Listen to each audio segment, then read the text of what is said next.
thank you. I'm really happy to be here. The first part of my presentation will be in English, but the second part will be in French, so be prepared. What's standing in the way of change in education?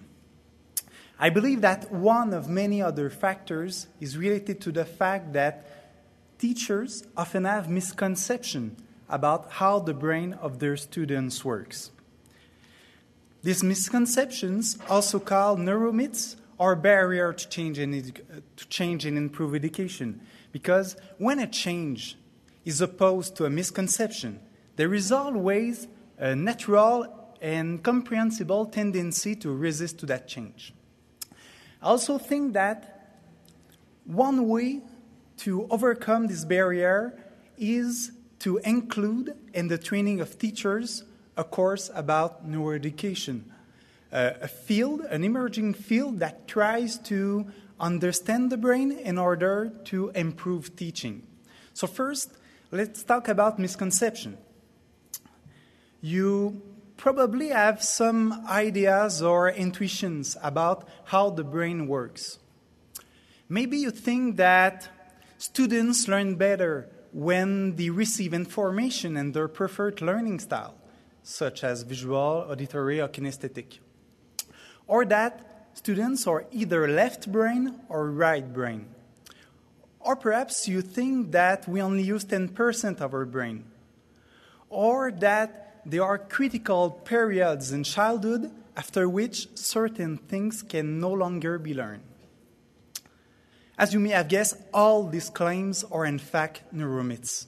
And if you believe in some of those ideas, don't worry, because a study published last year showed that a majority of teachers believe in all these neuromyths, all of them.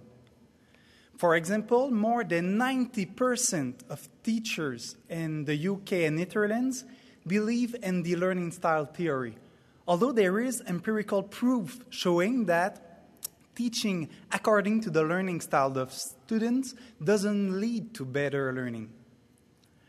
Alors, pour combattre ces neuromythes-là et ainsi essayer de surmonter l'un des obstacles au changement en éducation, il me semble intéressant d'examiner la possibilité d'ajouter dans la formation des enseignants, à la fois la formation initiale et la formation continue, un cours de neuroéducation.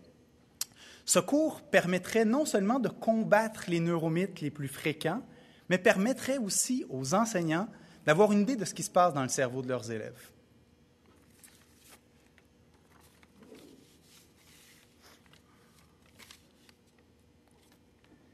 Il y a quelques années, la pertinence de s'intéresser au cerveau en éducation était plutôt limitée. Mais les connaissances sur le cerveau ont beaucoup progressé au cours des dernières années. On dit même que jusqu'à 90% de nos connaissances actuelles sur le cerveau découlent seulement des 15 ou 20 dernières années de recherche. Et au cours de ces dernières années de recherche-là, il y a eu certaines découvertes qui sont venues établir des ponts plus solides entre le cerveau et l'éducation, et donc d'augmenter la pertinence de s'intéresser aux neurosciences en éducation. Je vais vous parler rapidement de trois de ces grandes découvertes-là. D'abord, on sait clairement aujourd'hui que l'apprentissage change le cerveau, que le fait d'apprendre, les neurones, les connexions entre les neurones de notre cerveau vont changer suite à l'apprentissage. Donc, lorsque les élèves apprennent à lire, écrire ou compter, dans leur cerveau, physiquement, littéralement, ça va changer. Et grâce à des appareils d'imagerie cérébrale, on peut observer les effets des apprentissages scolaires sur le cerveau, ce qu'on ne pouvait pas il y a quelques années. La deuxième grande découverte, c'est qu'on sait que la structure du cerveau va influencer l'apprentissage.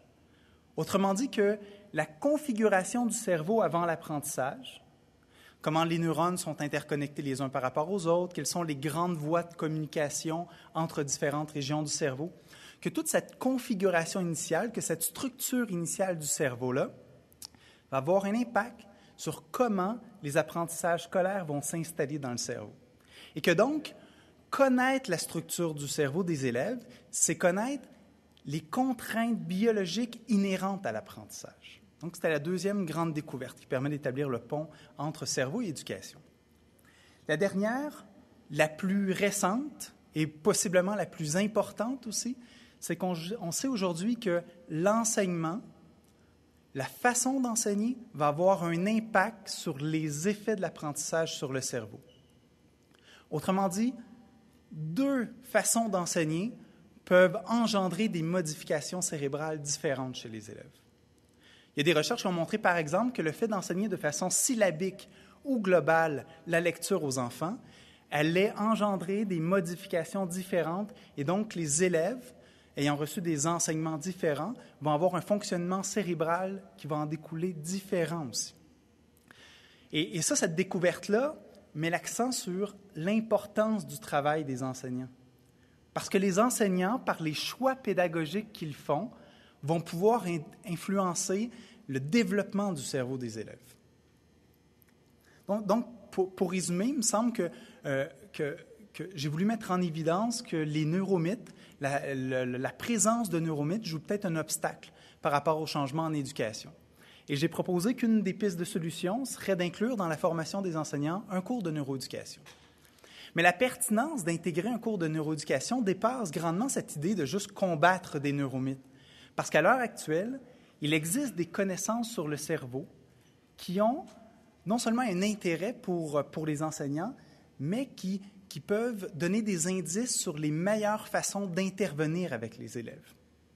Donc me semble-t-il que aujourd'hui même, de mieux comprendre le cerveau pourrait aider les enseignants à mieux enseigner. On peut penser que si c'est vrai aujourd'hui, avec l'avancement des connaissances, ça va être encore plus vrai demain.